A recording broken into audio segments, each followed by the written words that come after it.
Morning આપણે last લેક્ચરની અંદર અલગ અલગ બેટરી ટોપિક અલગ અલગ સેલ વિશેની બધી વાત કરી. સેલ વિશેની દરેક માહિતી આપણે પૂરી કરી. હવે જે આપણે વાત કરવાની છે આજના લેક્ચરની અંદર એ એક સારણ વિશેની થિયરી, કાટ કઈ રીતના લાગે, લોખંડ જે છે એ કઈ રીતના કાટ લાગે એના વિશેની બધી પ્રક્રિયા, કાર્યવિધિ, આ બધી બાબત જે છે એના વિશે વાત કરવાની છે. બેટરી ટોપિક જે છે એની અંદર અલગ અલગ પ્રકારના બે સેલની વાત આપણે કરી હતી, બરાબર. એમાં તમારે ખાસ યાદ રાખવાના છે પ્રાઇમરી અને સેકન્ડરી બે ટાઈપના જે સેલ છે એ સેલ વિશેની માહિતીમાં ખાસ પ્રક્રિયાઓ, એનોડ ઉપરની પ્રક્રિયા કઈ આવે, કેથોડ ઉપરની પ્રક્રિયા કઈ આવે, એ પ્રક્રિયા બહુ મહત્ત્વની બને, કારણ કે એમાંથી ક્વેશ્ચન જે છે મોટાભાગે પૂછાતો હોય, બરાબર. તો દરેકની અંદર એનોડ અને કેથોડ આ બે વસ્તુ જે છે એની રાસાયણિક પ્રક્રિયાઓ એના વિશેની માહિતી જે છે તમારે યાદ રાખવાની છે. આપણે બે ટાઈપના સેલ જોયા હતા, બરાબર. એમાં પહેલો સેલ જે છે એ પ્રાઇમરી સેલ હતો, બીજો સેલ જે છે સેકન્ડરી સેલ હતો. પ્રાઇમરીની અંદર બે ટાઈપ પાછા આપણે જોયા. એમાં સૂકો કોષ એક જોયો, બીજો એક મર્ક્યુરી કોષ. સૂકો કોષ એટલે ખબર પડે ઘડિયાળ જે છે, બરાબર, એની પાછળ જે સેલ આવે, અથવા તો ટોર્ચ જે છે, બેટરી જે છે એની પાછળ જે ગોળાકાર સેલ આવે એને આપણે શું કહીએ છીએ? સૂકો કોષ. મર્ક્યુરી કોષ એટલે તો કે કાંડા ઘડિયાળ જે આવે, નાનો જે ગોળાકાર સેલ આવે એને આપણે શું કીધું હતું? મર્ક્યુરી કોષ, બરાબર. તો આ બેની પ્રક્રિયાઓ કઈ કઈ હતી ખાસ એકવાર જોઈ લઈએ આપણે કે ભાઈ પહેલી પ્રક્રિયા જે છે સૂકા કોષની અંદર વાત કરી, સૂકો કોષ, બરાબર. એની એનોડ અને કેથોડ ઉપરની જે પ્રક્રિયા હતી, બરાબર. એનોડ ઉપર કઈ રીતના પ્રક્રિયા આપણે લખી હતી? તો કે સૌથી પહેલાં ઝીંક ધાતુ જે હતી એનું શું થતું હતું? ઓક્સિડેશન થતું હતું ને. ઓક્સિડેશન પ્રક્રિયા કેમ લખાય ઝીંકનું? તો કે Znમાંથી શું બને ભાઈ? Zn+2 અને 2 ઇલેક્ટ્રોન છૂટા પડે.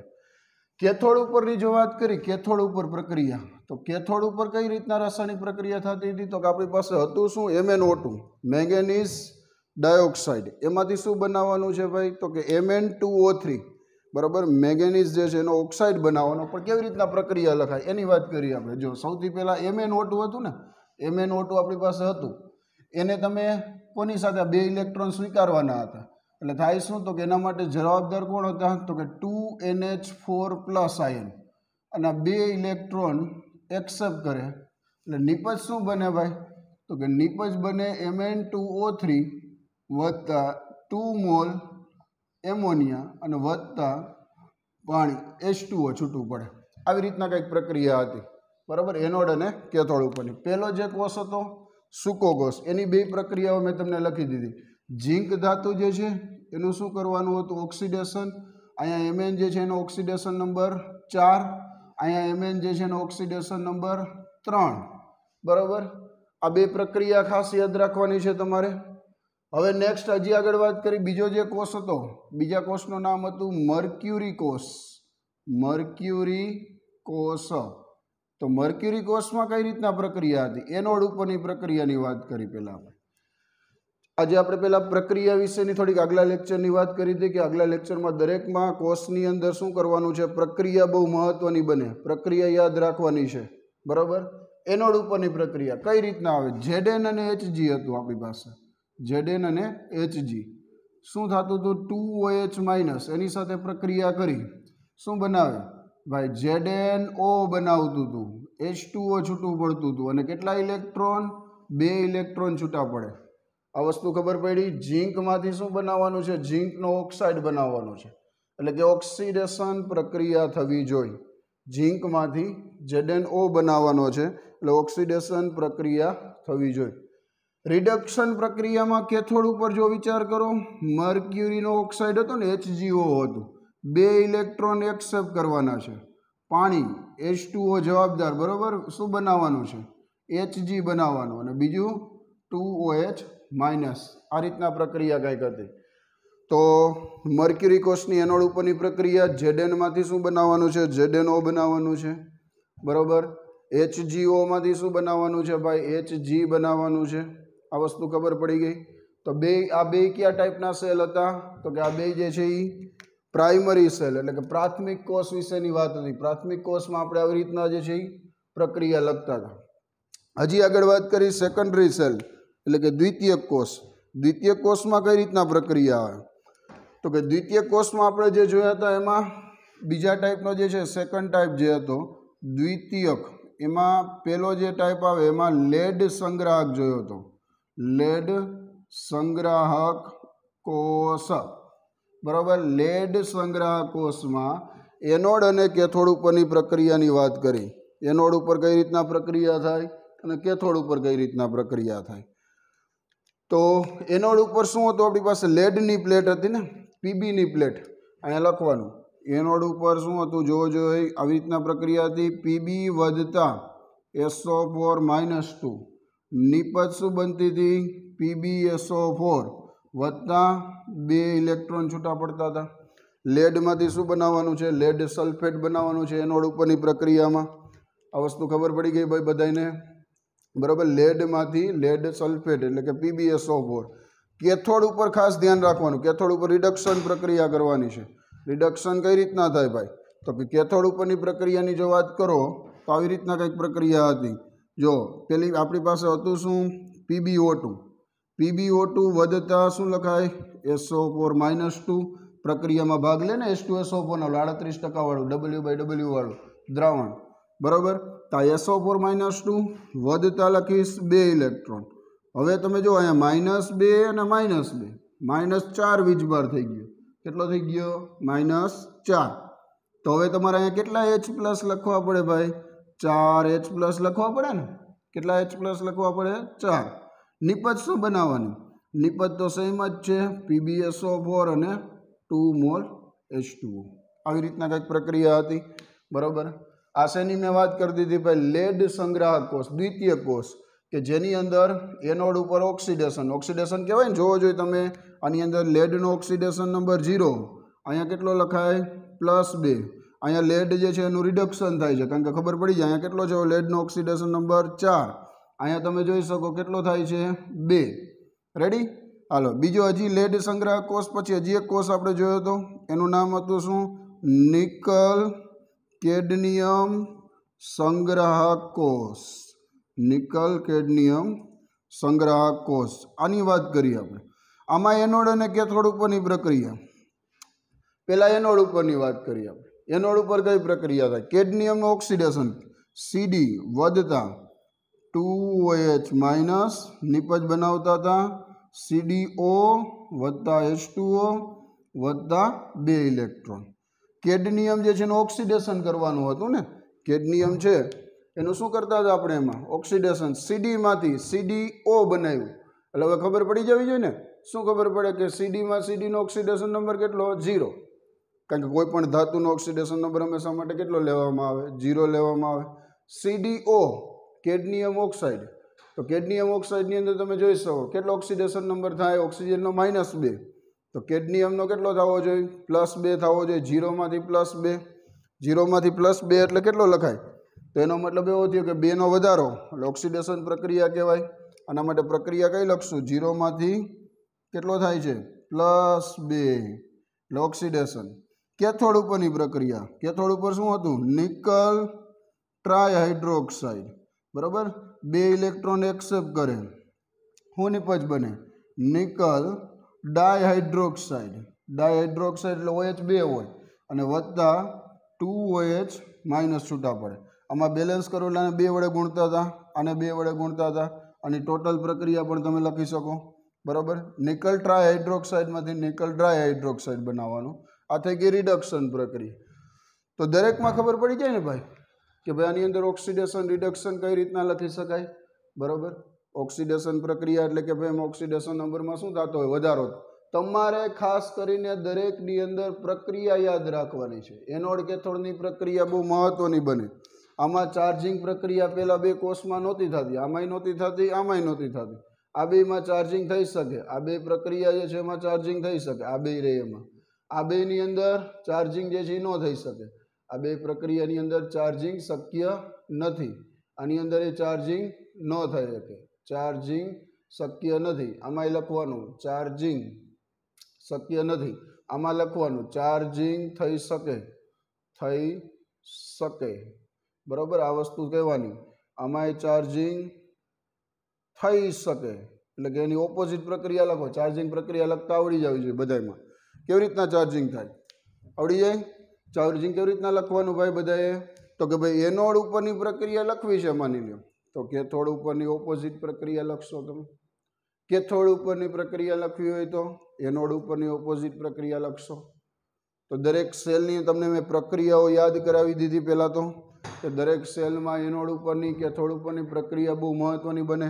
એમાંથી એમસીક્યુ ઘણા પૂછાતા હોય, થિયરી પૂછે તો મહત્ત્વની વસ્તુ જે કી પોઈન્ટ હોય, પેપર ચેક કરતા હોય, પેપર ચેક કરતા હોય તેની અંદર સૌથી મહત્ત્વનો કી પોઈન્ટ શું હોય?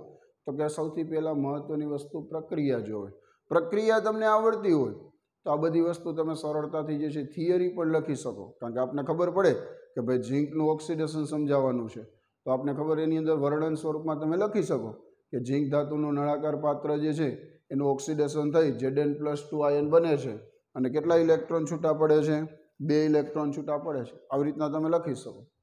સમજાય છે મારી વાત? શું કહેવા માગું છું એના ઉપરથી? દરેકમાં મહત્ત્વની વસ્તુ શું છે? પ્રક્રિયા. રાસાયણિક પ્રક્રિયા તમને આવડવી જોઈએ, બરાબર. JEEનું પેપર હોય એમાં પણ ઘણીવાર રાસાયણિક પ્રક્રિયા પૂછી શકે, ઇલેક્ટ્રોન ઓક્સિડેશન રિડક્શન પૂછી શકે. એક પ્રશ્ન પૂછાયેલો હતો, એ તમને કહું કે ભાઈ શું પૂછેલો હતો? લેડ સંગ્રાહક કોષમાંથી પૂછ્યું હતું. 4 માર્ક્સમાં પ્રશ્ન હતો નીટના પેપરમાં. શું હતું? તો કે લેડ સંગ્રાહક કોષમાં પ્રશ્ન હતો, લેડ સંગ્રાહક કોષમાં એનોડ ઉપર થતી, કેના ઉપર? એનોડ ઉપર થતી ચાર્જિંગ પ્રક્રિયા કઈ છે? યાદ રાખવાનું. શું કહું છું? એનોડ ઉપર થતી ચાર્જિંગ પ્રક્રિયા કઈ છે? તો હવે ખબર પડે. લેડ સંગ્રાહક કોષ એટલે આની ભાઈ વાત કરે છે. કેની વાત કરે છે? આની વાત કરે છે, બરાબર. ચાર્જિંગ પ્રક્રિયા. આ તો ડિસ્ચાર્જિંગ છે, આ બે કેવી છે? ડિસ્ચાર્જિંગ છે. એનોડ ઉપર પ્રશ્ન પૂછ્યો છે. એનોડ ઉપર તમારે લખ્યું હોય તો કેથોડ ઉપરની ઓપોઝિટ આવે ને, કેથોડ ઉપર એટલે આ પ્રક્રિયા. આની ઓપોઝિટ પ્રક્રિયા તમારે કહેવાની. એ પ્રક્રિયા જે 4 ઓપ્શન આપ્યા હોય, પ્રશ્ન એવો પૂછી શકે તો તમને સમજતા આવડવો જોઈએ. એમ પ્રશ્ન પૂછે કે લેડ સંગ્રાહક કોષમાં કેથોડ ઉપર થતી ચાર્જિંગ પ્રક્રિયા કઈ છે?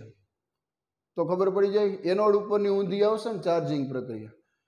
એમ પ્રશ્ન પૂછે કે લેડ સંગ્રાહક કોષમાં એનોડ ઉપર થતી ડિસ્ચાર્જિંગ પ્રક્રિયા કઈ છે? તો ડિસ્ચાર્જિંગ પ્રક્રિયા તમે સમજાવી શકો. ડિસ્ચાર્જિંગ એનોડ ઉપર કઈ રીતના લખાય? આ રીતના લખાય. ચાલો, આટલી વસ્તુ આવડી જાય બધાને, બરાબર. કોઈ પણ પ્રશ્ન તમને એનોડ ઉપર થતી ચાર્જિંગ, કેથોડ ઉપર થતી ચાર્જિંગ, બરાબર, આ બેમાંથી કોઈ પણ જે છે તમને પ્રશ્ન એની અંદર પૂછી શકે. ધ્યાન રાખવાનું, બે વસ્તુ અલગ અલગ છે. ચાર્જિંગ પ્રક્રિયા અલગ અલગ છે, ડિસ્ચાર્જિંગ પણ અલગ અલગ છે. ચાર્જિંગનો મતલબ શું થાય છે? તો કે આની ઓપોઝિટ પ્રક્રિયા લખવાની થાય બેમાં. અને ડિસ્ચાર્જિંગનો મતલબ શું થાય? તો કે હંમેશા માટે જ્યારે સેલ કાર્ય કરતો હોય, વોલ્ટેજ ઉત્પન્ન થતા હોય, એને શું કહેશું આપણે? ડિસ્ચાર્જિંગ પ્રક્રિયા જે છે કહેશું. હવે જે વાત કરશું આપણે નેક્સ્ટના પછી એના ઉપરથી ક્ષારણ, કાટ જે છે કઈ રીતના લાગે એના વિશેની વાત કરવાની છે. ક્ષારણ એટલે શું?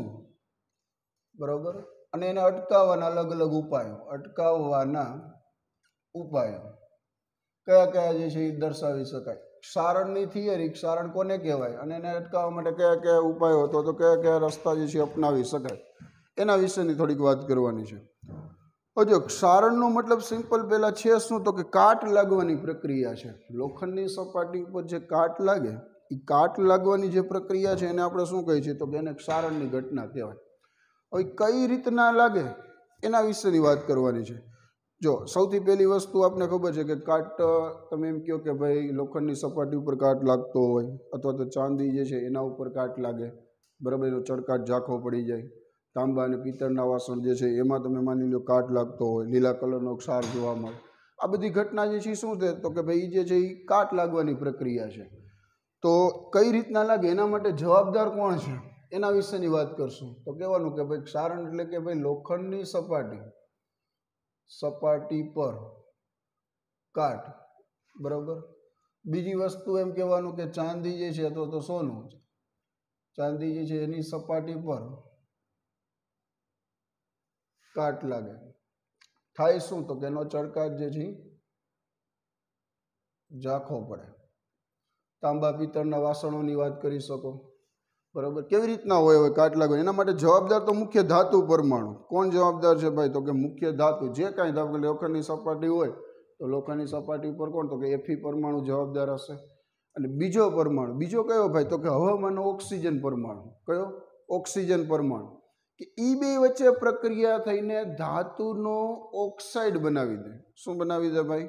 ધાતુનો ઓક્સાઇડ. માની લો કે ભાઈ સિલ્વરની જે આપણે વાત કરી છે, તો સિલ્વરની વાત કરતા હોય તો સિલ્વર છે એ ઓક્સિજન સાથે જોડાઈને શું બનાવે? સિલ્વરનો ઓક્સાઇડ, Ag2O. માની લો Fe વાત કરી છે આપણે, તો Fe એટલે આયન પરમાણુ. એનો ઓક્સાઇડ કેમ લખાય? તો કે FeO લખાય. ધાતુનો ઓક્સાઇડ બનાવી દે. એની ઓક્સાઇડ એની સપાટી ઉપર જમા થાય. જમા થાય તો એને આપણે શું કહીએ છીએ? તો કે એને કાટ કહીએ છીએ. તો હવે એના માટેનું એક ઉદાહરણ લઈએ આપણે કે કેવી રીતના કાટ લાગે. લોખંડની સપાટી જે છે એનું ઉદાહરણ લઈ તો એમાં કઈ રીતના કાટ જે છે. માની લો કે આ રીતના એક લોખંડનો સળિયો છે, બરાબર. એ સળિયાની અંદર અહીંયા માની લો કે આ રીતના વળાંક દર્શાવેલો છે મેં, બરાબર. આ ભાગ જે છે વળાંકવાળી સપાટી છે અને આ લોખંડનો સળિયો છે. Fe પરમાણુની આપણે વાત કરી છે. હવે જો સમજજો, આની અંદર પહેલાં તો એમ કહી શકાય કોઈ પણ ધાતુ તમે લ્યો, બરાબર, તો એની અંદર દરેક પરમાણુની ગોઠવણી જે છે એ વ્યવસ્થિત ન હોય, ચોક્કસ પ્રકારે ન હોય. શું કામ ન હોય? એના માટેના 3 કારણો હું પહેલાં કહીશ, બરાબર. કયા કયા 3 કારણો ચોક્કસ ગોઠવણી ન હોય? તો કે પહેલું કારણ શું? તો તમને આકૃતિ ઉપરથી જ ખબર પડે કે ભાઈ જો સળિયાની અંદર એવું બને કે ભાઈ અમુક જગ્યાએ વળાંક હોય, માની લ્યો, બરાબર. અમુક જગ્યાએ ઉપસેલો ભાગે જોવા મળે તમને.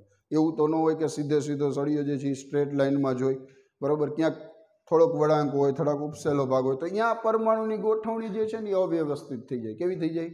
અવ્યવસ્થિત.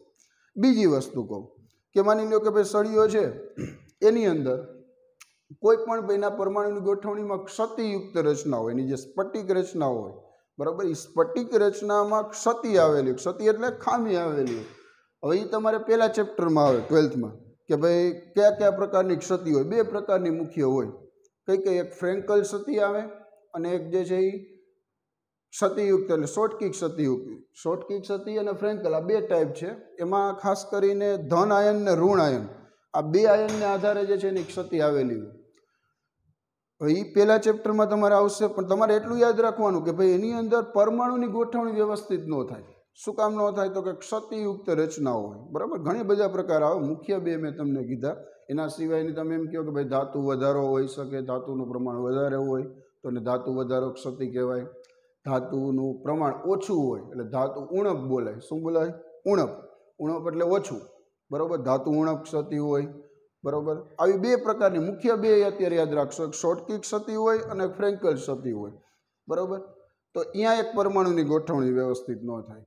બીજી વસ્તુ હજી આગળ આપણે કહી કે ભાઈ એની અંદર બીજી કોઈ ધાતુ આવેલી હોય. એવું તો જરૂરી નથી ને કે ભાઈ Fe ધાતુ હોય, બરાબર. Feનો સળિયો એટલે કે લોખંડનો સળિયો હોય તો એમાં નકરું 100% જે છે Fe હોય એવું તો જરૂરી નથી.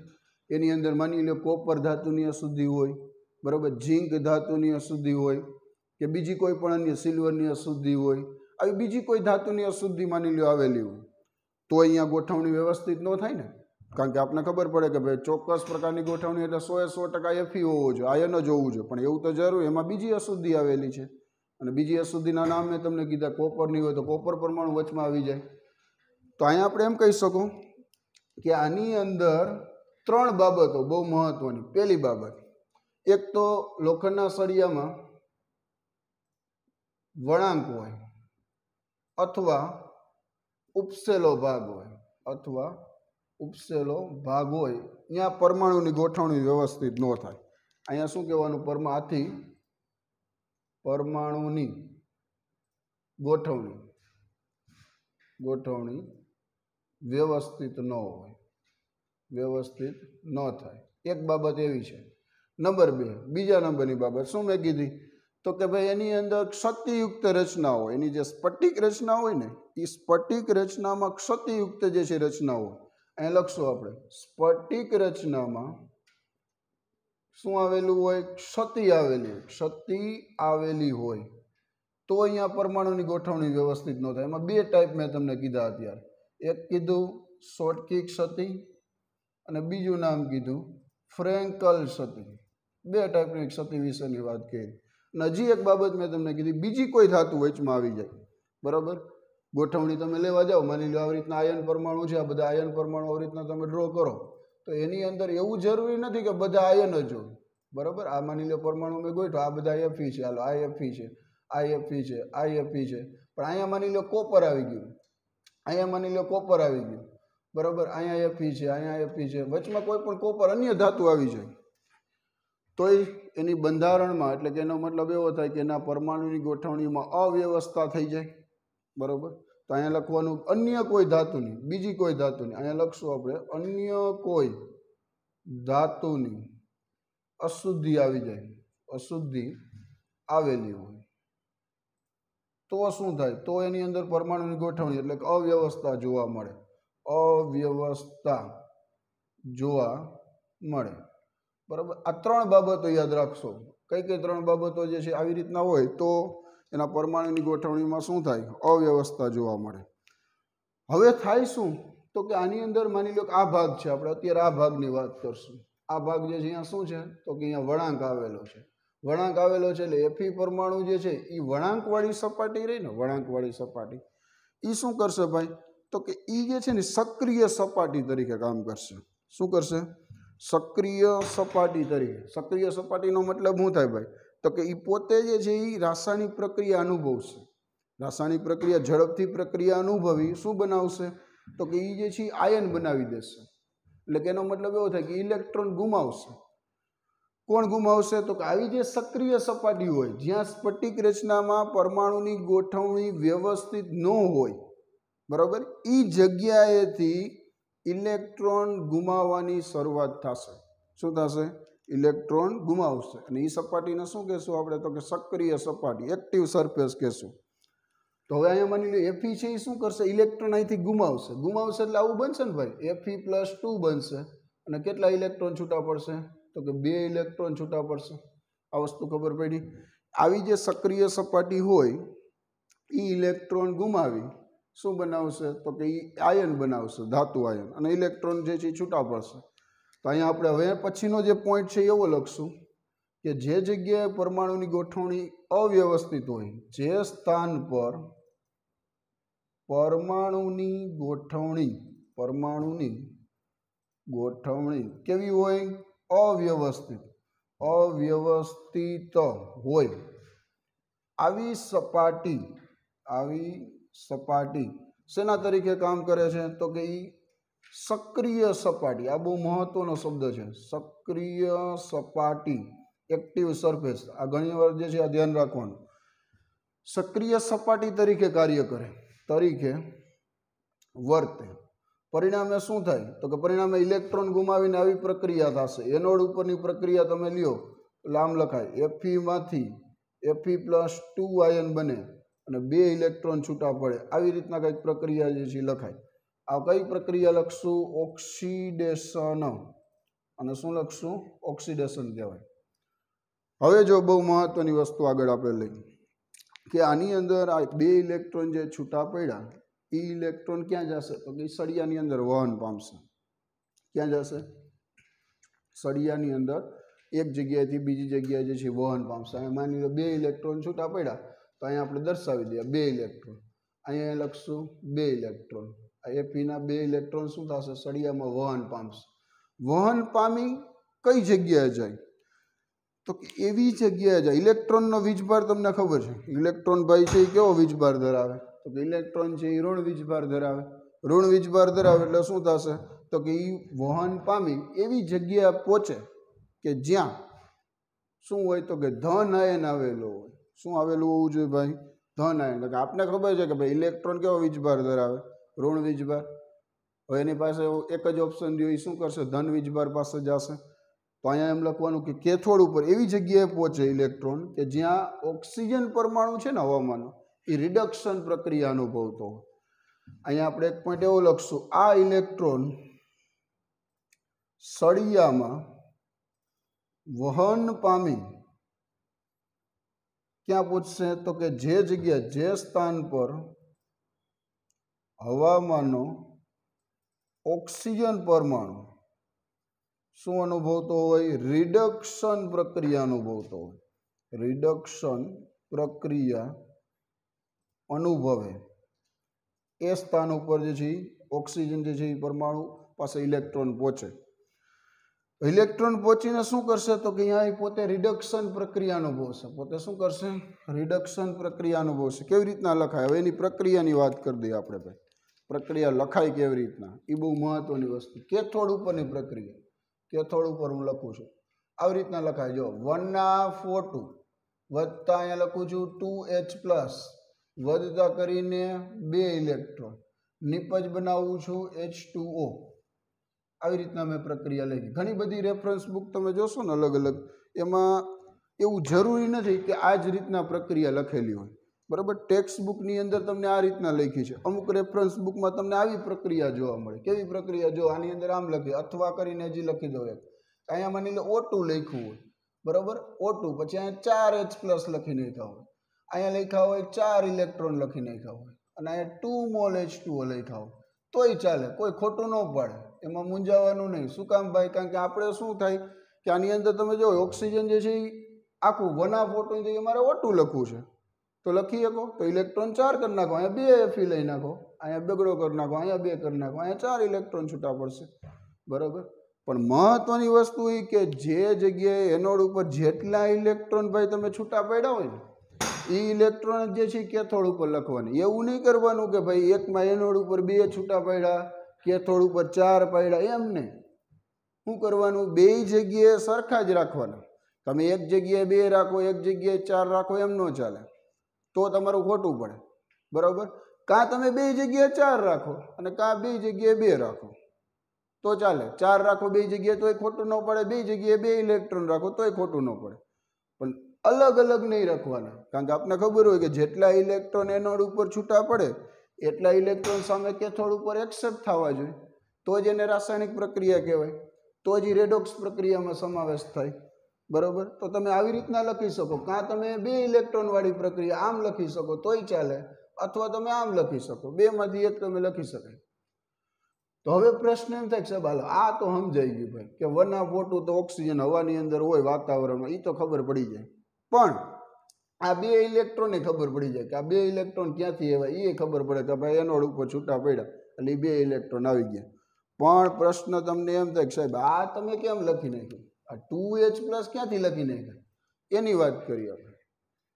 સમજાય છે હું કહું છું?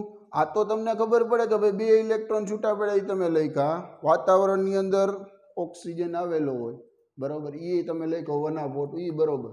પણ સાહેબ આ વસ્તુ ન સમજાણી, આ 2H+ ક્યાંથી આવ્યો? હવે એની વાત કરીએ આપણે. 2H+ ક્યાંથી આવે છે? તો હવે જો બધાને એટલી ખબર પડે કે વાતાવરણ છે, વાતાવરણ બરાબર, એની અંદર તમને એટલી ખબર પડે કે કાર્બન ડાયોક્સાઇડ વાયુ રહેલો હોય, એ તો ખબર જ હોય બધાને. CO2 વાયુ રહેલો હોય.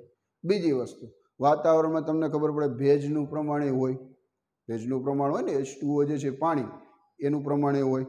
તો આ 2 વસ્તુની વાત કરું છું. શું કહું છું? વાતાવરણમાં 2 વસ્તુ કઈ કઈ? એક તો તમને એમ કીધું મેં પાણી ભેજ સ્વરૂપે, બીજું કાર્બન ડાયોક્સાઇડ CO2 વાયુ, આ 2 રહેલું હોય. બરાબર, એ 2 એકબીજાએ પ્રક્રિયા કરી શું બનાવે? આવી પ્રક્રિયા લખાય. H2O અને CO2 શું બનાવે? H2CO3 બનાવે. આનું નામ હવે આવડવું જોઈએ બધાને. શું કહેવાય ને? કાર્બનિક એસિડ કહેવાય. શું કહેવાય? કાર્બનિક એસિડ, H2CO3. આ બને પહેલા તો શું કહેવાનું? વાતાવરણની અંદર ભેજ H2O, અહીંયા એક આપણે પોઈન્ટ લખી નાખીએ. વાતાવરણમાં CO2 વાયુ અને H2O ભેજ, આ 2 જે છે આવેલા હોય અને પ્રક્રિયા કરી શું બનાવે? કાર્બનિક એસિડ H2CO3 બનાવે. ચાલો આટલી વસ્તુ ખબર પડી ગઈ. કાર્બનિક એસિડ બને ને તો હવે એનું તમે વિયોજન કરો. વિયોજન એટલે ભાઈ શું કહેવાય? પેલા એ ખબર હોવી જોઈએ બધાને. વિયોજનનો મતલબ શું થાય? છૂટું પડવું કહેવાય. શું બોલાય? છૂટું પડવું. 2 શબ્દો બહુ મહત્વના કેમિસ્ટ્રીમાં બને, સુયોજન અને વિયોજન. સુયોજન એટલે શું કહેવાનું? ભેગું કરવું. સુયોજનનો મતલબ શું થાય? ભેગું કરવું. અને વિયોજન એટલે શું કહેવાય? છૂટું પાડવું. તમે એમ કહો કે ભાઈ કોઈ પણ માની લો 2 આયનને ભેગા કરો, Na+Cl- NaCl બનાવો તો એને સુયોજન શબ્દ કહેવાય. પણ હું એમ કહું કે ભાઈ તમે એનું વિયોજન કરો તો છૂટા પાડવાના. હવે તમે આનું વિયોજન કરો. વિયોજન એટલે છૂટા પાડવા. આમાં કયા કયા 2 આયનો આવેલા હોય? H2CO3 છે તો એમાં ખબર પડે, એમાં એક 2H+ આવેલા હોય ને. એક તો 2H હાઇડ્રોજન છે એટલે 2H+, અને બીજું શું હોય? CO3-2 હોય. તો આ જે 2H+ રહ્યા ને 2H+ એ આ પ્રક્રિયામાં ભાગ લે છે. ક્યાં ભાગ લે છે? 2H+ આપણે પ્રશ્ન મેં તમને કીધો પહેલાં કે સાહેબ આ H+ ક્યાંથી આવી ગયા? તો H+ જે છે આવી રીતના આવે છે કે જે પ્રક્રિયામાં પોતે ભાગ લે. કેવી રીતના બન્યા? ફરીથી કહી દઉં. શું કીધું મેં? વાતાવરણમાં બે વસ્તુ આવેલી હોય. કઈ બે વસ્તુ? એક તો ભેજ, બીજું કાર્બન ડાયોક્સાઇડ. આ બે એકબીજા જોડાઈને પહેલાં શું બનાવવાનું તમારે? કાર્બનિક એસિડ. કાર્બનિક એસિડ જે છે એ બનાવવાનું H2CO3 અને એનું વિયોજન કરી નાખો. એનું વિયોજન કરો એટલે શું થવાનું? 2H+ અને CO3- અને એ 2H+ રહ્યા ને એ પ્રક્રિયામાં ભાગ લે. તો હવે ખબર પડી ગઈ બધાને કે ભાઈ 2H+ કઈ જગ્યાએથી આવ્યા. બરોબર. તો જો આ થઈ રિડક્શન પ્રક્રિયા, આ થઈ ઓક્સિડેશન પ્રક્રિયા. બરોબર. બે એનોડ અને કેથોડ ઉપરની પ્રક્રિયા થઈ ગઈ. અહીંયા લખી નાખશું રિડક્શન અને શું કહેશું? રિડક્શન. ટોટલ પ્રક્રિયા તમે લખી શકો ને? કુલ પ્રક્રિયા માની લો લખવી છે મારે. અહીંયા લખીએ આપણે કુલ પ્રક્રિયા. કુલ પ્રક્રિયા કેમ લખાય? હવે એની વાત કરી દઈએ. તો એમાં કરવાનું શું હોય? કુલ પ્રક્રિયામાં ઇલેક્ટ્રોન કેન્સલ થાય ને. અહીંના બે ઇલેક્ટ્રોન, અહીંના બે ઇલેક્ટ્રોન કેન્સલ કરી નાખો. ડાબી બાજુ જે છે અને જમણી બાજુનું જમણી બાજુ લખી નાખો.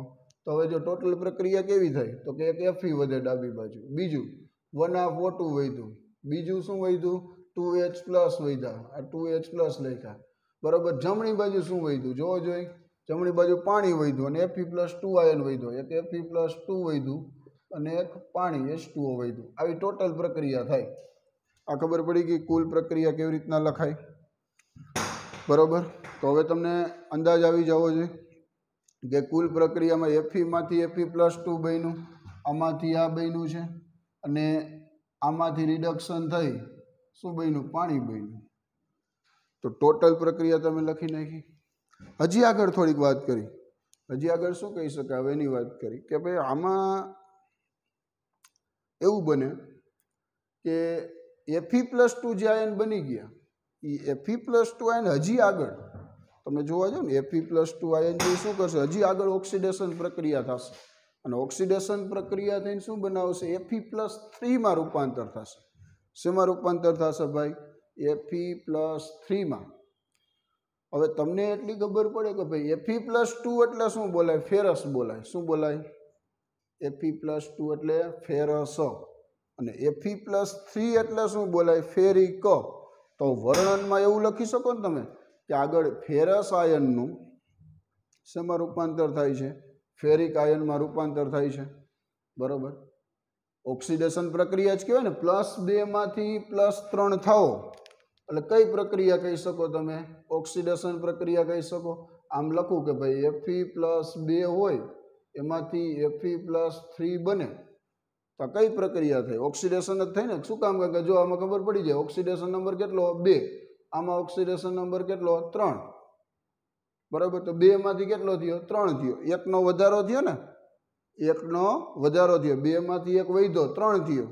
3 થયો એટલે એનો મતલબ વધારો થાય તો કઈ પ્રક્રિયા? ઓક્સિડેશન કહેવાય. તો અહીંયા એક પોઈન્ટ તમે એવું લખી શકશો. હજી આગળ થાય શું? તો કે હજી આગળ આ Fe+2 આયન છે એ શેમાં રૂપાંતર પામે? Fe+3 આયનમાં રૂપાંતર થાય. કઈ પ્રક્રિયાથી? ઓક્સિડેશનથી. ઓક્સિડેશનથી એટલે કે એનો મતલબ ફેરસ આયન જે છે ને, ફેરસ એ શેમાં રૂપાંતર થાય? ફેરિકમાં રૂપાંતર થાય. રૂપાંતર થાય. ફેરસનું ફેરિકમાં રૂપાંતર. આ ધ્યાન રાખવાનું. ફેરસ કોને કહેવાય? ફેરિક કોને કહેવાય? અને એના ઉપરથી 4 માર્ક્સનો ક્વેશ્ચન પણ પૂછાયેલો. મેં તમને આગલા એક લેક્ચરમાં વચ્ચે યાદ કરાવ્યું હતું. ફેરસ અને ફેરિક આપણે જ્યારે લેક્ચર જે છે એ સ્ટાર્ટ કર્યા ત્યારે કે ભાઈ ઓક્સિડેશન નંબર પૂછે ઘણીવાર. નીટની એક્ઝામમાં 4 માર્ક્સનો પ્રશ્ન આવો પૂછ્યો હતો કે ભાઈ જે Fe2O3 અને બીજો એક શબ્દ હતો એમાં Fe3O4 આ બે આની અંદર ઓક્સિડેશન નંબર કાઉન્ટ કરવાના હતા. 4 અલગ અલગ ઓપ્શન હતા. શું પ્રશ્ન હતો? આપણે વાત આગળ થઈ ગઈ હતી, હવે યાદ આવી જવું જોઈએ. Fe2O3 અને Fe3O4 એ બેમાં ઓક્સિડેશન નંબર આવડવો જોઈએ Feનો. તો જો Fe2O3માં તો સિમ્પલ જ છે. Fe2O3માં કેટલો થાય? તો કે ભાઈ એમાં ઓક્સિજન -2 -2 -2 એટલે -6 થાય અને Fe કેટલું થાય +3 થાય +3 થાય એટલે ખબર પડી જાય કે Feનો ઓક્સિડેશન નંબર 3 લખાય. એ તો બધાને આવડી જાય બરાબર. Feનો ઓક્સિડેશન નંબર Fe2O3 માં આવડી જાય પણ Fe3O4 માં ન આવડે. Fe3O4 માં શું થાય કારણ કે એમાં ઓક્સિજન તમે ગણવા જાઓ તો -2 -2 -2 -2 -8 થાય. હાલો પણ સામે Fe કેટલા છે 3 છે તો 8 ને કઈ રીતના બેલેન્સ કરશો? 3 લેવા જાવ તો શું થાય 3 3 ને 3 એટલે 9 થઈ જાય તોય નો ભેગું થાય. માની લો 2 લેવા જાવ તો શું થાય 2 2 4 અને 3 વખત લખો તો 6 જ થાય તોય 8 નો થાય.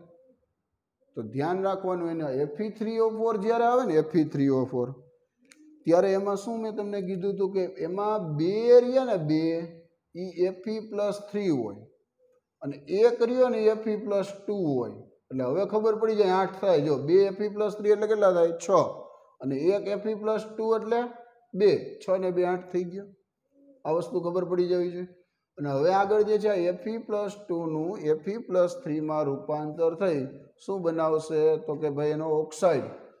આગળની પ્રક્રિયામાં આમ લખાય Fe2O3 અને X H2O આવું સંયોજન બનાવે બરાબર. Fe2O3 એટલે કે ઓક્સિજન -2 -2 -2 એટલે -6 અને +3 +3 એટલે આવું સંયોજન બને. આને શું કહેવાય? આને કાટ કહેવાય, રસ્ટ કહેવાય. અને શું નામ આપશું? આને કાટ કહેવાય. આનું નામ લખવાનું કાટ બરાબર અથવા તો એનું બીજું નામ બોલવું રસ્ટ. અને રસ્ટ કહેવાય. આમાં Feનો ઓક્સિડેશન નંબર કેટલો છે +3 છે. આવી રીતના કાટ લાગે છે. આ રીતના કાટ લાગવાની પ્રક્રિયા તમે સમજાવી શકો. સમજાય છે શું કહું છું? ઓક્સિડેશન કરવાનું છે. ઓક્સિડેશન કેમ કરવાનું? Fe+2 હોય Fe+2 એનું આગળ ઓક્સિડેશન કરી અને Fe+3 બનાવી દેવાનું. તમારે Fe+3 બનાવો એટલે શું થવાનું છે તો કે ફેરસમાંથી ફેરિકમાં રૂપાંતર થયું અને Fe+3 જે છે એ જોડાય પાણી સાથે. અહીંયા જે ફેરિક આયન બને ને એ ફેરિક આયન આ Fe+2 હતું. Fe+2 માંથી હજી આગળ ઓક્સિજન હારે જોડાય Fe+3 અહીંયા પાણી સાથે જોડાય છે. આવું સંયોજન પૂછે. આ MCQમાં પૂછે કે નીચેનામાંથી કાટનું અણુસૂત્ર કયું છે? નીચેનામાંથી કાટનું અણુસૂત્ર શું છે? તો આ લખવાનું. આ MCQની અંદર પૂછાય કે ભાઈ કાટનું અણુસૂત્ર યાદ રાખો. કયું લખાય? કાટનું અણુસૂત્ર Fe2O3 X mall H2. X mall એટલે અહીંયા 2 મોલ હોય 3 મોલ હોય 4 મોલ હોય. આપણે ફિક્સ નથી કે ભાઈ કેટલા મોલ જે છે એ પાણી હોય. આ વસ્તુ ખબર પડી ગઈ બધાને. હજી અટકાવવાના ઉપાયોની વાત કરી દઈએ આપણે કે ભાઈ કેવી રીતના ક્ષારણ જે છે એને અટકાવી શકાય. તો હવે સૌથી પહેલો પોઈન્ટ આપણે નેક્સ્ટ એના પછીનો જે પોઈન્ટ છે આપણી માટે થિયરીમાં આ તો ખબર પડી ગઈ કે ક્ષારણ એટલે શું. અટકાવવાના ઉપાયો. અટકાવવાના ઉપાયો જે છે એની વાત કરી દઈ. ક્ષારણ અટકાવવા માટેના ઉપાયો એ કયા લખી શકાય? ક્ષારણ અટકાવવા માટેના ઉપાયો. ચાલો પહેલો ઉપાય.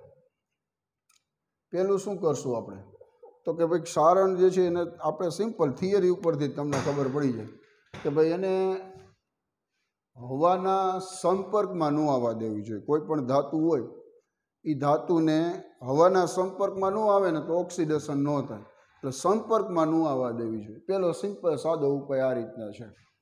હવાના સંપર્કમાં આવે તો એનો ઓક્સાઇડ બને ને એટલે એના હવાના સંપર્કમાં જ નહીં આવવા દેવાની. અને હવાના સંપર્કમાં ન આવે તો એનો મતલબ એવો થાય કે ભાઈ એની ઓક્સિડેશન નહીં થાય ને ઓક્સિડેશન નહીં થાય એટલે એનો મતલબ કાટ નહીં લાગે. તો સિમ્પલ સાદો એક સિમ્પલ થિયરી ઉપરથી ખબર પડી જાય બધાને કે એનો ઉપાય જે છે હવાના સંપર્કમાં જે છે રાખતા નહીં. એ ધાતુ જે છે ને હવાના સંપર્કમાં નહીં લાવવાની. બીજી વસ્તુ કે ભાઈ એક તમને ઉદાહરણ આપું. તમને ખબર હોય તો આપણે જે સ્ટીમ્બર આવે સ્ટીમ્બર એ સ્ટીમ્બરની અંદર આપને ખબર છે કે 24 કલાક હંમેશા માટે દરિયાની અંદર જ હોય, પાણીમાં જ હોય, પાણીના સંપર્કમાં જ હોય. તો સ્ટીમ્બરમાં નીચે શું કરે તો કે ઝીંક ધાતુના ચોસલા લગાડેલા હોય. ઝીંક ધાતુ જે છે એના શું કરેલા હોય, ચોસલા લગાડી દે. ચોસલા એટલે ચોરસ બ્લોક એ નીચે લગાડી દીધા હોય લોખંડની સપાટી ઉપર, બરાબર. એટલે થાય શું તો કે ભાઈ ઝીંક ધાતુ છે ને એનું ઓક્સિડેશન થવા માંડે. ઝીંક ધાતુનું શું થવા માંડશે, ઓક્સિડેશન થવા માંડશે. એટલે લોખંડ જે છે ને, લોખંડ એને નુકસાન નહીં થાય. લોખંડને નુકસાન ન થાય એટલે ઝીંકનું ઓક્સિડેશન થઈને શું બનાવે, Zn+2 આયન બન્યા રાખે. એટલે પ્લેટ રહી ને, Zn+2 આયન બને એટલે પ્લેટ જે લગાડેલી હોય, જે દરિયાના પાણીમાં સ્ટીમર હોય એના નીચેના ભાગમાં પ્લેટ લગાડી દીધી હોય. એટલે પ્લેટનું ધોવાણ થતું જાય જેમ જેમ સમય જાય એમ. મહિનો, 2 મહિના, 6 મહિના, જેમ સમય જાય ને એમ પ્લેટનું શું થાય, ધોવાણ થતું જાય. કારણ કે Znમાંથી Zn+2 બન્યા રાખે. 6 મહિના 12 મહિના થાય ને એટલે પ્લેટ આટલી જાડી હોય ને, આટલી જાડી એ કેટલી થઈ જાય, હાવ પાતળી થઈ જાય, સિમ્પલ નાની હાવ પાતળી, એટલે ઘસાઈ જાય કે ધોવાણ થઈ જાય. એટલે પ્લેટને બદલાવી પડે. એટલે જો એવું કારણ આવે કે ભાઈ સ્ટીમર જે છે ને બધી એને 6-12 મહિને બહાર કાઢી અને ઝીંક ધાતુની પ્લેટ જે છે બદલાવી પડે. શું કામ બદલાવી પડે, એનું કારણ મેં તમને કીધું કે ભાઈ એનું ઓક્સિડેશન થયા રાખે. અને ઓક્સિડેશન થાય એટલે એનો મતલબ એવો થાય કે એનું ધોવાણ થઈ જાય. અને ધોવાણ થઈ જાય એટલે 6-12 મહિને સ્ટીમરને બહાર કાઢી ઝીંક ધાતુના બ્લોક એટલે કે ચોસલા એ શું કરવા પડે, બદલાવવા પડે. એક પોઈન્ટ એ યાદ રાખશો. બીજી વસ્તુ કે એના હવાના સંપર્કમાં નહીં લાવવા દેવાની, બરાબર. બીજી વસ્તુ ઢોળ ચડાવો, તમે કહી શકો. ઢોળ ચડાવો એટલે ઇલેક્ટ્રોપ્લેટિંગ. તમે લોખંડની સપાટી ઉપર બીજી કોઈ પણ ધાતુનો ઢોળ ચડાવી દો તોય તમે સારણથી જે છે એ અટકાવી શકો. સારણ જે છે એને અટકાવી એટલે કાટ લાગતો અટકાવી શકો. તો પહેલો પોઈન્ટ આપણે એવો કહેશું કે બીજી કોઈ પણ ધાતુનો ઢોળ ચડાવી દો તમે. શું કહેશું, અન્ય કોઈ ધાતુ, અહીં લખું છું, અન્ય કોઈ ધાતુ નો ઢોળ ચડાવો એટલે કે એને કહેવાય ઇલેક્ટ્રોપ્લેટિંગ. એ ઘટનાને શું કહેવાય, ઇલેક્ટ્રોપ્લેટિંગ. તો સારણ જે છે એ અટકાવી શકાય બીજી કોઈ ધાતુનો ઢોળ ચડાવી દો તો. આપને ખબર છે કે ભાઈ ઘણીવાર સોનાની સપાટી જે છે એની ઉપર બીજી કોઈ ધાતુ, અથવા તો તમે એમ કહો ગોલ્ડનું જ વરખ ચડાવો, ચાંદી હોય ચાંદી, એની ઉપર શું કરો છો, સોનાનું વરખ ચડાવી દો છો. બીજી કોઈ ધાતુનો તમે શું કરી દો, ઢોળ ચડાવી દો. ઇલેક્ટ્રોપ્લેટિંગ ઘટના. એનોડ જે છે એ એનોડ ઉપરની ધાતુ કેથોડ ઉપર જમા થતી હોય તો એને ઢોળ ચડાવવાની ઘટના કહેવાય. તો એને સારણથી બચી શકો. એક મેં તમને વાત કરી સ્ટીમ્બરની કે ભાઈ સ્ટીમ્બર જે છે એમાં ઝીંક ધાતુ Zn ની પ્લેટ અથવા તો એને ચોસલા શબ્દ વાપરશો. ચોસલા શું કરવા પડે, લગાડેલા હોય, લગાડેલા હોય એને શું કરવા પડે, વારંવાર વારંવાર વારંવાર બદલાવા પડે, બદલાવા પડે. શું કામ, તો એનું ઓક્સિડેશન થાય. ઝીંકનું ઓક્સિડેશન થઈને આવું બનાવે, Znમાંથી Zn+2 અને 2 ઇલેક્ટ્રોન છૂટા પાડે. એટલે એ વારંવાર બદલાવે એટલે એનું ઓક્સિડેશન થઈ જાય. અને ઓક્સિડેશન થઈ જાય એટલે એનો મતલબ શું થાય તો કે એનું ધોવાણ થઈ જાય. ધોવાણ થઈ જાય એટલે 6 મહિના 12 મહિના થાય એટલે એ તમારે શું કરવું પડે તો કે સ્ટીમરને બહાર કાઢવાની. બહાર કાઢીને પ્લેટ જે છે શું કરી નાખવાની, બદલાવી નાખવાની. બદલાવી નાખો એટલે શું થશે તો કે એનું ધોવાણ થતું અટકાવી શકે. ટૂંકમાં જાડી પ્લેટ હોય ને, જાડી પ્લેટ, એ પ્લેટ કેવી થઈ જાય, પાતળી થઈ જાય. પાતળી થઈ જાય એટલે એ શું કરે તો કે ધોવાણ થઈ ગયું, લોખંડને નુકસાન ન થવા દીધું. એટલે પ્લેટને શું કરવી પડશે, વારંવાર તમારે ચેન્જ કરવી પડશે. સમજાય છે શું કહું છું. બીજી વસ્તુ હજી એક બાબત આપણે કહી દઈએ કે ભાઈ ગમે એ ધાતુનો ઢોળ ચડાવીએ કાંઈ એવું હોય. આપણે એમ કીધું કે ઝીંક ધાતુની વાત કરી, ઝીંક ધાતુ જે છે એનો ઢોળ ચડાવવાની વાત કરી. પણ હું એમ કહું કે મારે ભાઈ કોપર ધાતુનો ઢોળ ચડાવો છે તો હાલે? તો એના માટેનો પ્રશ્ન એમ થાય કે ગમે એ ધાતુનો ઢોળ ચડાવી એકાતો હશે લોખંડ ઉપર? તો એનો જવાબ રહ્યો આપણે આ ચેપ્ટરમાં જ છે. શું કહું છું, ગમે એ ધાતુનો ઢોળ ન ચડાવી શકાય. શું કહેવાનું કે ગમે તે ધાતુ, તમે એમ કહો કે મારે સિલ્વરનો ઢોળ ચડાવવો છે લોખંડની સપાટી ઉપર તો હાલે, તો કાટ ન લાગે એવું બને? પણ એવું ન હોય. કોઈ પણ ધાતુ પસંદ ન કરી શકાય. કેવી ધાતુ પસંદ કરાવે એની વાત કરી આપણે. શું કહું છું, કેવી ધાતુ પસંદ કરાય કે જે ધાતુના ઓક્સિડેશન પોટેન્શિયલ Fe કરતાં વધારે હોય, આયન કરતાં વધારે હોય એવી ધાતુનો ઢોળ ચડાવી શકાય. હવે સમજાણું હું કહું છું? કોઈ પણ ધાતુનો ઢોળ શું કામ ન ચડાવી શકાય? કારણ કે એના ઓક્સિડેશન પોટેન્શિયલ મૂલ્ય જે હોય એ આયન કરતાં કેવા હોવા જોઈએ, વધારે હોવા જોઈએ. તો જ એનું ઓક્સિડેશન થાય ને, નકર તો એનું ઓક્સિડેશન ન થાય. તમે એમ કહો કે ઝીંક ધાતુનું ઓક્સિડેશન થાય છે, પણ ઝીંકનું ક્યારે થાય? કારણ કે ઝીંકનું ઓક્સિડેશન પોટેન્શિયલ મૂલ્ય આયન કરતાં વધારે હોય ત્યારે એનું ઓક્સિડેશન થાય ને. તમે એમ કહો હાલો મેગ્નેશિયમનો ઢોળ ચડાવ્યો લોખંડની સપાટી ઉપર, તો મેગ્નેશિયમનું ઓક્સિડેશન પોટેન્શિયલ મૂલ્ય જે છે આયન કરતાં વધારે હોય તો એનું ઓક્સિડેશન થાય. પણ હવે ઓછું હોય તો એનું ઓક્સિડેશન ન થાય, તો આયનનું થવા મળે ને આયનનું ઓક્સિડેશન થાય તો ખબર પડી જાય કે ભાઈ કાટ લાગવાનું ચાલુ થઈ જાય. બહુ જ મહત્વનો પોઈન્ટ શું કહું છું, જે ધાતુના ઓક્સિડેશન પોટેન્શિયલ મૂલ્ય કોના કરતાં વધારે હોય? આયન કરતાં વધારે હોય, લોખંડ કરતાં વધારે હોય એને શું કહેવાય? તો કે એને જે છે એવી ધાતુનો ઢોળ ચડાવવાનો. અહીંયા આપણે પોઈન્ટ લખી, બહુ મહત્વનો પોઈન્ટ અહીંયા આપણે લખી નાખશું. આઈએમપી પોઈન્ટ કહેવાય, આ ધ્યાન રાખવો પડે કારણ કે થિયરીમાં બહુ મહત્વનો બને. શું કહું છું, જે ધાતુના ઓક્સિડેશન પોટેન્શિયલ કેના કરતાં વધારે હોય? આયન કરતાં, એફી કરતાં વધારે હોય એવી ધાતુ જ નો ઢોળ ચડાવી શકાય, તો જ એનું ઓક્સિડેશન થાય. તો જ જે છે એટલે કે ભાઈ એના ઉદાહરણમાં લખવું હોય તો મેગ્નેશિયમનો ચડાવીએ, કારણ કે મેગ્નેશિયમનું ઓક્સિડેશન પોટેન્શિયલ મૂલ્ય આયન કરતાં વધારે છે. ઝીંકનો ચડાવી શકાય કારણ કે ઝીંકનું વધારે છે. આ વસ્તુ ખાસ બહુ મહત્વની બને. ગમે એ ધાતુનો ઢોળ ન ચડાવી શકાય, જેના ઓક્સિડેશન પોટેન્શિયલ મૂલ્ય લોખંડ કરતાં વધારે હોય એવી જ ધાતુનો ઢોળ ચડાવવામાં આવે. અને હજી બીજા કોમન ઉપાય આપણે ઘરે ડેઇલી લાઈફમાં ઉપયોગ કરતા જ હોય. શું કરતા હોય તો કે ભાઈ ડબ્બો છે માની લો, બરાબર, તો એને આપણે કલર કરી નાખતા હોય, મીણ લગાડી દેતા હોય, બરાબર.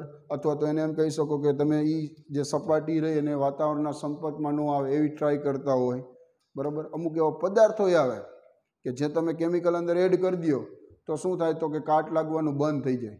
આલ્કલાઇન ફોસ્ફેટ રાખી દો તમે તો એ જે છે એ શું કરશે તો કે કાટ નહીં લાગવા દે, બરાબર. ક્રોમેટ આયન આવે એ તમે રાખી દો તો એ જે છે કાટ નહીં લાગે. બીજા ડેઇલી લાઈફમાં રોજબરોજમાં જે ઉપયોગ કરતા હોય એ તો મેં તમને કીધું કે ભાઈ રંગ કરી નાખો, કલર કરી નાખો, રંગ કરી નાખો તોય કાટ ન લાગે. એ સિવાય મીણ લગાડી દો અથવા તો વેક્સ લગાડી દો તોય જે છે કાટ ન લાગે. એ સિવાયના બીજા કોમન ઉપર મેં તમને કીધું કેમિકલ, અમુક રસાયણો ઉમેરી દો તોય જે છે કાટ ન લાગે. અને ઝીંક માટેનો બહુ મહત્વનો પ્રશ્ન, ઝીંક છે ને, ઝીંક એ મેં તમને કીધું કે ભાઈ લોખંડને જે છે ને એ બચાવે. લોખંડને શું કરે છે? એ કાટ લાગતું અટકાવી દે છે, લોખંડનું રક્ષણ કરે. પણ પોતે બલિદાન આપે ને, પોતે શું કરી નાખે છે? પોતે જે છે એ ઓક્સિડેશન થઈ જાય છે, પોતાનું ધોવાણ થઈ જાય છે. આયનનું રક્ષણ કરવા માટે ઝીંક છે એ શું કરે છે? પોતે જે છે ખવાઈ જાય છે, પોતે ધોવાણ થઈ જાય છે. એટલે આની અંદર ઘણીવાર એવો પ્રશ્ન પૂછી નાખે કે ભાઈ ઝીંકને શું કહેવાય? તો ઝીંકને શું કહેવાય? એને સેક્રિફિશિયલ એનોડ કહેવાય, બલિદાન આપનાર એનોડ. અહીંયા એક શબ્દ લખી દઉં, ઝીંક જે છે ને એને શું નામ આપશું? બલિદાન આપનાર એનોડ, બરોબર. તો આ પ્રશ્ન પૂછે બલિદાન આપનારને ઇંગ્લિશમાં શું કહેવાય? ટૂંકમાં સેક્રિફિશિયલ એનોડ બોલે. ઝીંક ધાતુ રહે ને એને સેક્રિફિશિયલ એનોડ જે છે કહેવાય.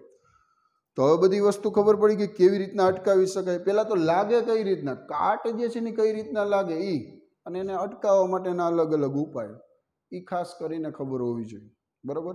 ફરીથી આખી વસ્તુ કહી દઉં. સૌથી પહેલાં આપણે જે વાત કરી શું કીધું? અલગ અલગ પ્રક્રિયાઓ વાત કરી, અલગ અલગ સેલની વાત કરી કે ભાઈ પહેલાં આપણે જે સેલ રાખતા અલગ અલગ પ્રાઇમરી ને સેકન્ડરી બે ટાઈપ હતા. એમાં પ્રાથમિક કોષમાં બે ટાઈપ હતા. બે કયા કયા આવે? સૂકો કોષ આવે અને મર્ક્યુરી કોષ આવે. સૂકા કોષમાં એનોડ ઉપરની પ્રક્રિયા ઝીંકનું ઓક્સિડેશન થાય. Znમાંથી શું બને? Zn+2 2 electron. કેથોડ ઉપર શું થાય તો કે MnO2 જે છે એનું Mn2O3 માં રૂપાંતર થાય. એટલે કે ભાઈ આમાંથી 4 માંથી 3 થયો એટલે રિડક્શન પ્રક્રિયા કહેવાય. મર્ક્યુરી કોષમાં એનોડ કેથોડની પ્રક્રિયા યાદ રાખવાની. ZnHg માંથી શું બનાવવાનું? ZnO બનાવવાનું. HgO હોય એમાંથી શું બનાવશો? Hg બનાવશો. પ્રાઇમરીનું કામ પૂરું. સેકન્ડરી દ્વિતીયક કોષ એમાં કઈ રીતના આવે તો કે લેડમાંથી PbSO4 બનાવવાનું, બરાબર. 0 માંથી ઓક્સિડેશન નંબર કેટલો થાય? અહીંયા +2 થાય. એટલે કે ભાઈ એનો મતલબ એવો થયો કે પ્રક્રિયા થઈ ઓક્સિડેશન. બરાબર. ત્યાર પછી શું કીધું? રિડક્શન પ્રક્રિયાની વાત કરી. રિડક્શન પ્રક્રિયા કેવી રીતના લખવાની? PbO2માંથી શું બનાવવાનું? PbSO4 બનાવવાનું. PbSO4 એટલે કેટલો થયો? 4માંથી કેટલો થઈ ગયો? 2 થઈ ગયો. એટલે આને આપણે શું કહેશું? રિડક્શન. હજી એક કોષ જોઈએ તો નિકલ કેડમિયમ સંગ્રાહક કોષ. નિકલ કેડમિયમ સંગ્રાહક કોષમાં કેવી રીતના વાત કરી? તો કે Cdમાંથી CdO બનાવ્યું, ઓક્સિડેશન પ્રક્રિયા. બરાબર. અને નિકલ ટ્રાયહાઇડ્રોક્સાઇડમાંથી શું બનાવ્યું? નિકલ ડાયહાઇડ્રોક્સાઇડ. એને શું કહેશું? રિડક્શન પ્રક્રિયા. કાટની વાત કરી, એમાં અલગ અલગ ક્વેશ્ચનની વાત કરી. કઈ રીતના ક્ષારણ થાય એના માટેના અટકાવવાના ઉપાયો જોયા. તો જવાબદાર કોણ છે? તો કે પોતે ધાતુ પરમાણુ. કાટ લાગવા માટે જવાબદાર કોણ? તો કે ભાઈ પોતે પરમાણુ, ધાતુ પરમાણુ જે કાંઈ હોય. માની લો આયન હોય તો આયન છે, સિલ્વર છે તો સિલ્વર છે. બરાબર. જે ધાતુ પરમાણુ હોય એ. અને બીજું હવામાંનો ઓક્સિજન પરમાણુ. એ બે એકબીજા પ્રક્રિયા કરીને શું બનાવે? તો કે એ બે પ્રક્રિયા કરીને એનો ઓક્સાઇડ બનાવે. ઓક્સાઇડ બનાવે એટલે શું થાય? કાટ લાગવાની પ્રક્રિયાની શરૂઆત થાય. આપણે એક લોખંડનું ઉદાહરણ જોયું કે લોખંડની સપાટી ઉપર કાટ કઈ રીતના લાગે. એના માટેના મેં 3 બાબત કીધી ને. 3 બાબત બહુ મહત્વની કે ભાઈ કાટ લાગવાની શરૂઆત ક્યાંથી થાય. તો કે મેં 3 બાબત કીધી. એક તો જો સળિયો એવું જરૂરી નથી કે ભાઈ સીધો સ્ટ્રેટ લાઇનમાં જોઈએ. અમુક જગ્યાએ વળાંક હોય, અમુક જગ્યાએ ઉપસેલો ભાગ હોય, અથવા તો બીજી કોઈ ધાતુની અશુદ્ધિ અંદર આવી ગઈ હોય. બરાબર. લોખંડ હોય તો એમાં માની લો કોપરની અશુદ્ધિ આવી ગઈ હોય, ઝીંક ધાતુની અશુદ્ધિ આવી ગઈ હોય, તો અહીંયા પરમાણુની ગોઠવણી અવ્યવસ્થિત થઈ જાય. અથવા તો એની અંદર ક્ષતિયુક્ત રચના હોય, ખામીવાળી રચના હોય, શોર્ટકી ક્ષતિ આવે, ફ્રેન્કલ ક્ષતિ આવે, એમ અલગ અલગ પ્રકારની ક્ષતિ હોય, તો અહીંયા પરમાણુની ગોઠવણી અવ્યવસ્થિત થઈ જાય. હવે આવી બધી બાબતોને લીધે થાય શું? તો કે ઈ સપાટી રહીને ઈ સપાટી શું કરશે? તો કે સક્રિય સપાટી તરીકે કામ કરે. કેવી સપાટી? સક્રિય સપાટી. અને સક્રિય સપાટી રહી એ શું કરશે? ઇલેક્ટ્રોન શું કરશે? ગુમાવશે. ઇલેક્ટ્રોન ગુમાવે એટલે એનો મતલબ શું થાય? ઓક્સિડેશન પ્રક્રિયા થાય. ઓક્સિડેશન પ્રક્રિયા થઈને શું બનાવે? Feમાંથી Fe+2 બનાવે. અહીં આપણે ઉદાહરણ પણ જોયું. Feમાંથી Fe+2 અને 2 ઇલેક્ટ્રોન છૂટા પડે. પ્રશ્ન નેક્સ્ટ એના પછીનો કે 2 ઇલેક્ટ્રોન ગુમાવી તો બરોબર, જાય ક્યાં ઇલેક્ટ્રોન? તો કે સળિયામાં વહન પામશે, એક જગ્યાથી બીજી જગ્યાએ જશે. બરોબર. પણ કઈ જગ્યાએ જાય? ઇલેક્ટ્રોનનો વીજભાર. ઇલેક્ટ્રોનનો વીજભાર કેવો છે? ઋણ છે. એ પોતે ક્યાં જાય? ધન વીજભાર જ્યાં હાજર હોય, જે જગ્યાએ ધન વીજભાર આવેલો હોય એ જગ્યાએ ઇલેક્ટ્રોન વહન પામશે. તો ધન વીજભાર કઈ જગ્યાએ છે? કે વનાફોટો એટલે ખબર પડે ઓક્સિજન પરમાણુ. બરાબર. 2H+. તો 2H+ કઈ જગ્યાએ થયા? એ તો પ્રશ્ન બહુ મહત્વનો બને. ઇલેક્ટ્રોનને ખબર પડી જાય, વનાફોટો ખબર પડી જાય, પણ એ 2H+ કઈ જગ્યાએ આવે? તો કે 2H+ છે આપણે મેં તમને કીધું કે ભાઈ એક તો જો વાતાવરણમાં 2H2 આવેલું હોય, ભેજ આવેલો હોય. બરાબર. વાતાવરણમાં બીજું કાર્બન ડાયોક્સાઇડ વાયુ આવેલો હોય. એ બે પ્રક્રિયા કરીને શું બનાવે ભાઈ? પહેલા તો કે કાર્બનિક એસિડ બનાવે, H2CO3.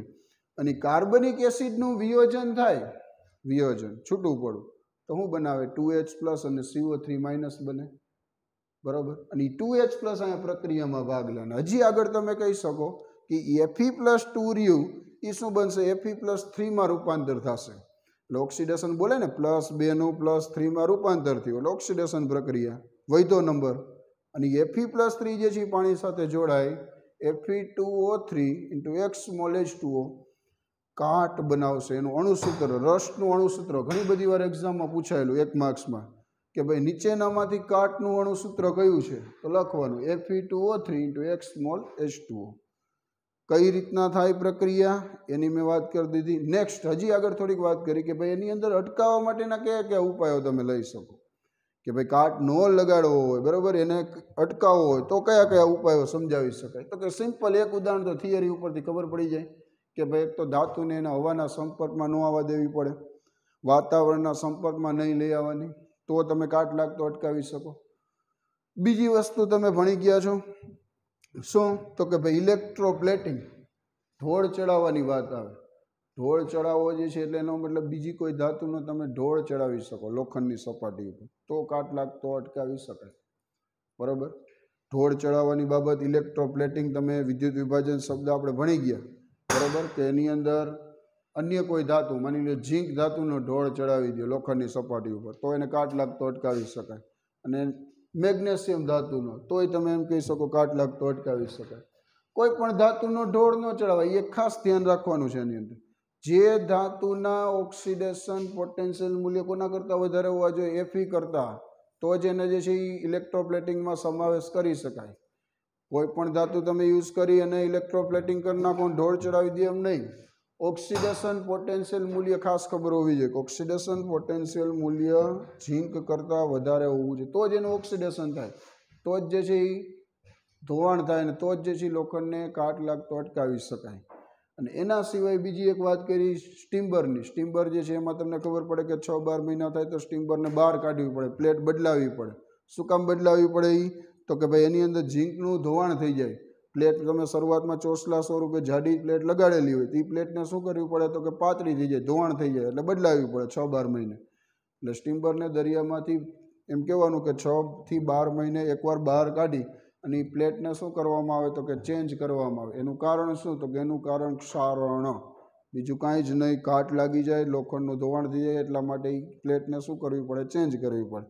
અને એના સિવાયના ડેઇલી ઉપાયો તો તમને ખબર જ છે કે ભાઈ તમે રંગ કરી નાખો, કલર કરી નાખો, મીણ લગાડી દો, વેક્સ લગાડી દો, બરાબર. અમુક રાસાયણિક પદાર્થો અંદર એડ કરી દો કે જેની અંદર એમ કહી શકાય કે પોતે શું કરે? વાતાવરણના ઓક્સિજનની ધાતુની સપાટીના સંપર્કમાં ન આવવા દે. તો એને શું કહેશું આપણે? તો કે એને કહેવામાં આવે કાટ લાગતા અટકાવ. એના નામ અલગ અલગ મેં તમને કીધા કે આલ્કલાઇન ફોસ્ફેટ તમે ઉપયોગ કરી શકો, બરાબર. ઇનિબિટર શબ્દ છે એના માટે. શબ્દ શું છે? ઇનિબિટર. અથવા તો એમ બોલી શકાય કે ભાઈ આલ્કલાઇન ક્રોમેટ ઉપયોગ કરો તોય કાટ લાગતો જે છે એ શું કરી શકાય? અટકાવી શકાય, બરાબર. અને છેલ્લો એક પ્રશ્ન, છેલ્લો પોઈન્ટ, ઝીંક જે છે, ઝીંક એ શું કરે છે? લોખંડ જે છે એનું રક્ષણ કરે છે, એને બચાવે છે. ઝીંક છે, બરાબર. તો લોખંડ જે છે ને કાટ લાગતું બચાવે કોણ? તો કે ઝીંક. તો ઝીંકનું પોતાનું ધોવાણ થઈ જાય છે એને બચાવવા માટે, એને રક્ષણ આપવા માટે પોતે ખવાઈ જાય છે. એટલા માટે ઝીંકને શું કહેવામાં આવે? તો કે ઝીંકને સેક્રિફિશિયલ એનોડ કહેવાય. સેક્રિફિશિયલ એનોડ એટલે બલિદાન આપનાર એનોડ જે છે કહેવામાં આવે.